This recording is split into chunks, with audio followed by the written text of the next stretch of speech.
Hey guys, we're back again with the BFG, and this week we're reading Frobsquattle and Whiz Poppers. By now, Sophie was beginning to feel not only extremely hungry, but very thirsty as well. Had she been at home, she would have finished her breakfast long ago. Are you sure there's nothing else to eat around here except those disgusting, smelly snozcumbers? She asked. Not even a fizzwinkle, answered the BFG. In that case, may I please have a little water? She asked. Water, the BFG said, frowning mightily. What is water? We drink it, Sophie said. What do you drink? Frobsquattle, announced the BFG. All Giants is drinking Frobsquattle. Is it as nasty as your snozcumbers? Sophie asked. Nasty, cried the BFG. Never is it nasty. Frobsquattle is sweet and jumbly. He got up from his chair and went to the second huge cupboard. He opened it and he took out a glass bottle that must have been 6 feet tall. The liquid inside it was pale green and the bottle was half full. Here is Frobsquattle, he cried, holding the bottle up, proud and high, as though it contained some rare wine. Delicious fizzy Frobsquattle, he shouted. He gave it a shake and the green stuff began to fizz like mad. But look, it's fizzing the wrong way, Sophie said. And indeed it was.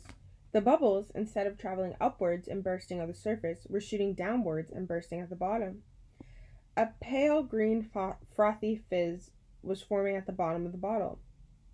What on earth is you meaning the wrong way? Cried the BFG. In our fizzy drink, Sophie said, the bubbles always go up and burst at the top. Upwards is the wrong way, cried the big friendly giant. You mustn't ever be having bubbles going upwards. That's the most flesh-bunking rubbish I've ever is hearing. Why do you say that? Asked Sophie. You was asking me why? Cried the BFG, waving the enormous bottle around as though he were conducting an orchestra.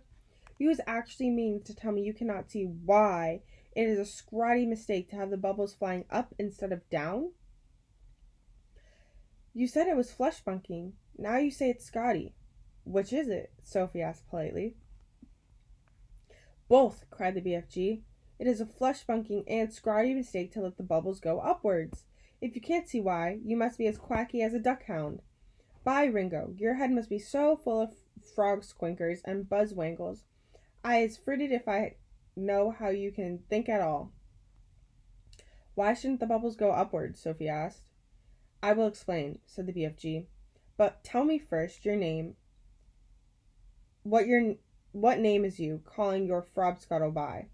One is Coke, Sophie said. Another is Pepsi. There are lots of them. And the bubbles is all going up? They all go up, Sophie said. Catastrophe, cried the BFG. Upgoing bubbles is a catastrophe. Will you please tell me why? Sophie said. If you will listen carefully, I will try to explain, said the BFG. But your brain is so full of bug whiffles, I doubt you will ever understand. I will do my best, Sophie said patiently. Well then, when you was drinking this cokey drink of yours, said the BFG, is it going straight down into your tummy, is that right? Or is it left? It is right, Sophie said. And the bubbles is going also into your tummy right after, right or left? Right again, Sophie said. And the bubbles is fizzing upwards. Of course, Sophie said, which means, said the BFG, that they will all come swish-swiffling up your throat and out of your mouth and make a foulsome belchy burp.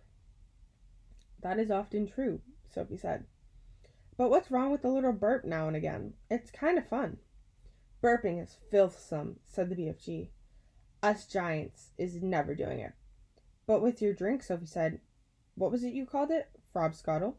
With Frobsquattle, Sophie said, the bubbles in your tummy will be going downwards, and that could have a far nastier result.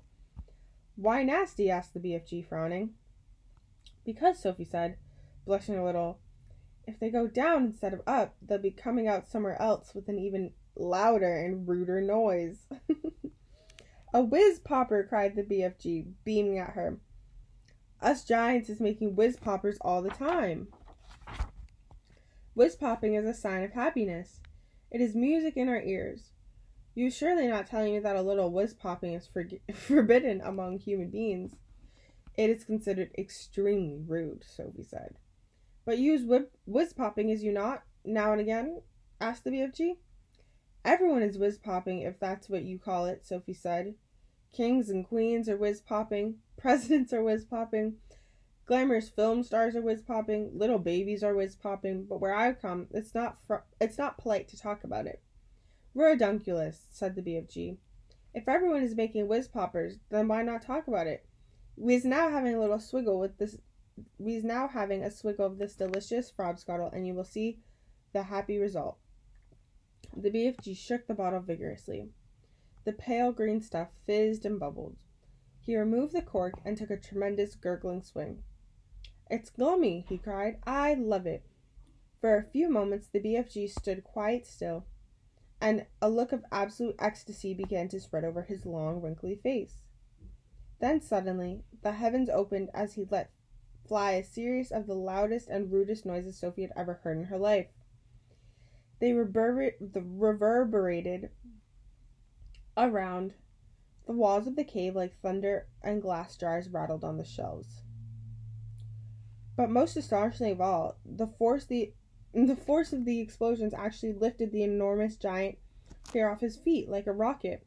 Whoopee! He cried when he came down to earth again. Now that is whiz-popping for you. Sophie burst out laughing. She couldn't help it. Have some for yourself, cried the BFG, tipping the neck of the enormous bottle towards her. Don't you have a cup? Sophie asked. No cups, only bottle. Sophie opened her mouth, and very gently the BFG tipped the bottle forward and poured some of the fabulous frobscottle down her throat.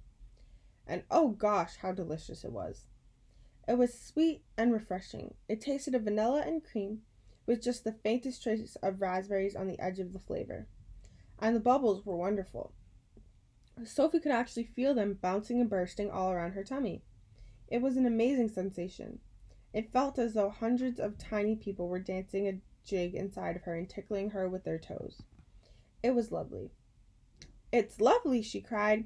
Just wait, said the BFG, flapping his ears.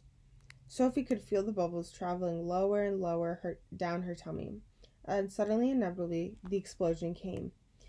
The trumpet sounded, and she too made the walls of the cavern ring with the music of thunder. Bravo, shouted the BFG, waving the bottle. You was very good for a beginner. Let's have some more. And that is the end of the chapter. I hope you guys enjoyed.